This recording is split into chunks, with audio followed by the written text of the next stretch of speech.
আসসালামু আলাইকুম। আজকে দেশি কই মাছ ভুনা করব, সাথেই থাকবেন প্লিজ।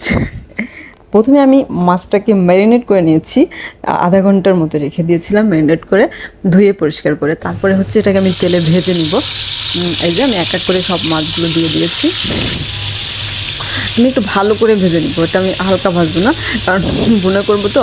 তো হচ্ছে তারপরে হচ্ছে আমার মাছ ভাজা হয়ে গেছে। এবার আমি কইয়ের তেল দিয়ে কই ভাজবো।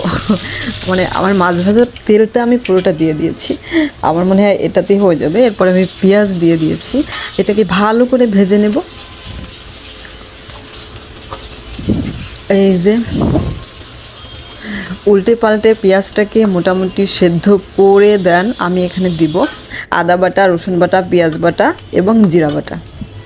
এটা পরিমাণ মতো দিতে হবে, কে কতটুকু রান্না করবে তার উপরে। আমি 1 চামচ পেঁয়াজ বাটা দিয়েছি, হাফ চামচ রসুন বাটা, হাফ চামচ আদা বাটা আর হাফ চামচ জিরা বাটা।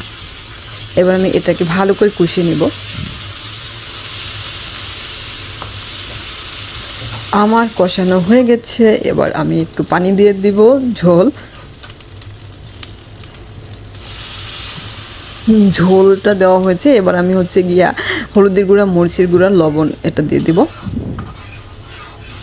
পরিমাণ মতো।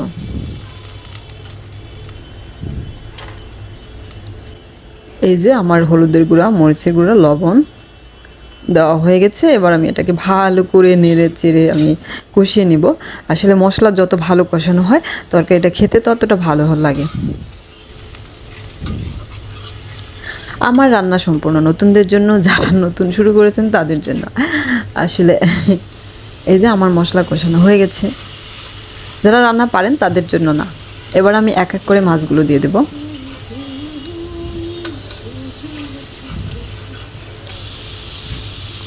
আমি মাছ কিছু আস্ত রেখেছি, কিছু বড় মাছ সাইজের যেটা ওটা আমি মাঝখান দিয়ে কেটে দিয়েছি। আর হ্যাঁ, এটা দেশি কই, এটা খেতে কিন্তু দারুণ লাগে। এটা কোনো চাষের কই না। এবার ঝোল দিয়ে দিয়েছি, এবার আমি ভালো করে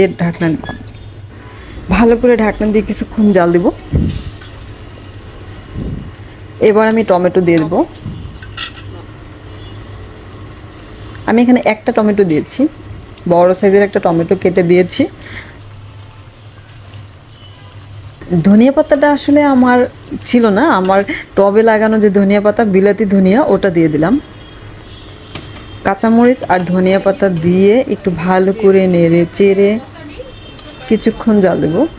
অবশ্য ধনিয়া পাতাটা একদম উঠানের টাইমে দিলেই হয়। আমার মাছ রান্না হয়ে গেছে। এই যে দেখেন কত সুন্দর লাগছে দেখতে, ওয়াও! এই যে অসাধারণ লাগছে। থ্যাংক ইউ সো মাচ, আল্লাহ হাফিজ, বাই বাই, টাটা। খেতেও কিন্তু দারুণ হয়েছে মাছটা। এভাবে